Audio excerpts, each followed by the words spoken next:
Halo semuanya, selamat datang di program Lagi Rame nih. Tempat kita ngebahas isu-isu panas, tajam, dan seringkali nggak banyak dibahas secara mendalam.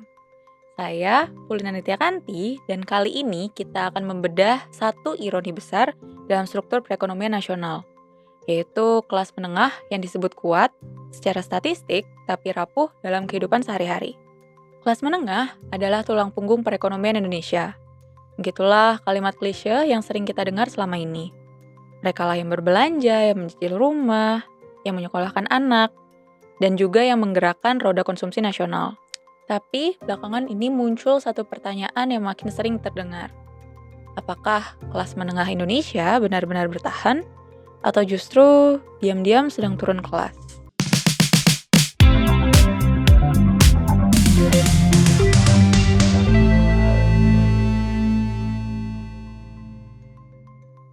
Nah, mari kita mulai dari fakta yang sering dikutip.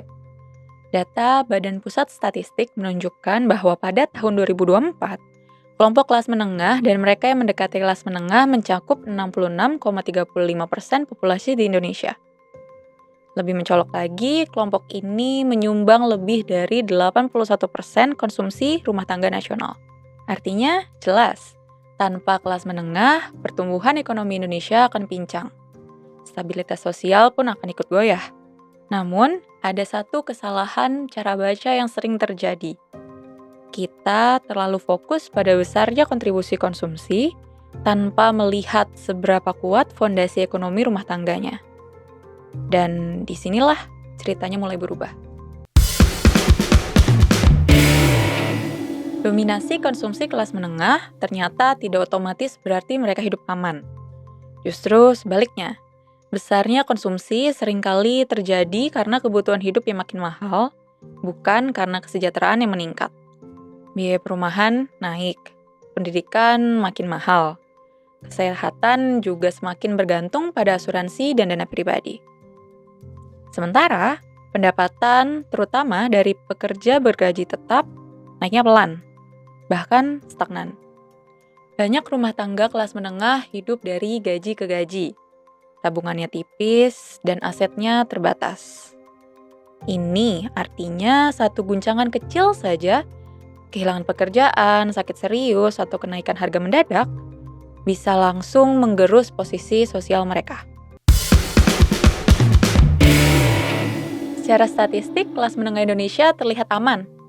BPS sendiri mendefinisikan kelas menengah sebagai penduduk dengan pengeluaran 3,5 hingga 17 kali garis kemiskinan. Dengan garis kemiskinan sekitar 595.000 per kapita per bulan, kelas menengah berada di kisaran 2,08 juta hingga 10,12 juta per kapita per bulan. Di atas kertas, jaraknya jauh dari kemiskinan. Tapi angka ini menyembunyikan satu realitas penting. Kedekatan dengan batas bawah jauh lebih menentukan daripada jarak dari batas atas. Karena sebagian besar kelas menengah Indonesia berada di sisi bawah rentang ini, bukan di puncaknya. Data menunjukkan hanya sekitar 17% penduduk Indonesia yang benar-benar berada di kategori kelas menengah yang mapan. Sementara hampir 50% penduduk berada dalam kelompok aspiring middle class. Mereka bukan miskin, tapi juga belum aman. Pengeluarannya hanya 1,5 hingga 3,5 kali garis kemiskinan. Bantalan ekonominya juga sangat tipis. Kelompok ini punya aspirasi naik kelas, tapi realitasnya mereka lebih dekat ke risiko turun kelas. Inilah sebabnya mengapa banyak orang merasa hidup makin berat, padahal ekonomi secara makro disebut stabil. Ketika mayoritas penduduk hidup di lapisan rapuh, kelas menengah tidak lagi menjadi penyangga, melainkan zona transisi yang mudah runtuh. Jika biaya hidup terus naik, jika lapangan kerja formal tidak bertambah, dan jika perlindungan sosial tidak diperluas, maka kelas menengah Indonesia berisiko mengalami degradasi sosial secara perlahan. Bukan jatuh bebas, tapi turun pelan-pelan. Hampir tak terasa sampai akhirnya terlambat. Kelas menengah bukan hanya soal pengeluaran bulanan, ia juga soal ketahanan hidup. Soal seberapa lama sebuah keluarga bisa bertahan saat krisis datang. Soal apakah naik kelas ada peluang nyata atau sekedar ilusi statistik.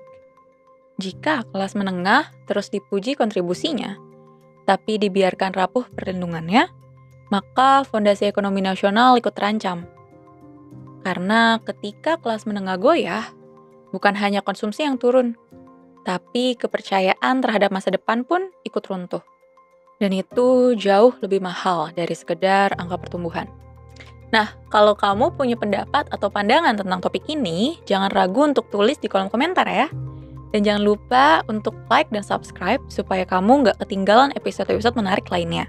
Saya Pulina Nitya Kanti, sampai jumpa di episode selanjutnya. Tetap kritis, tetap waras.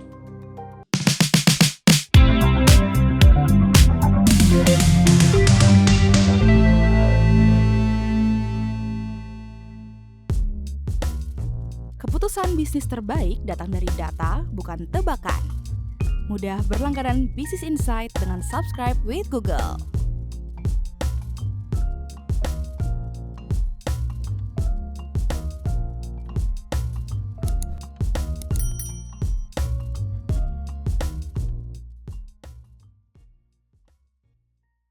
Download aplikasi Kontan sekarang di App Store atau Play Store.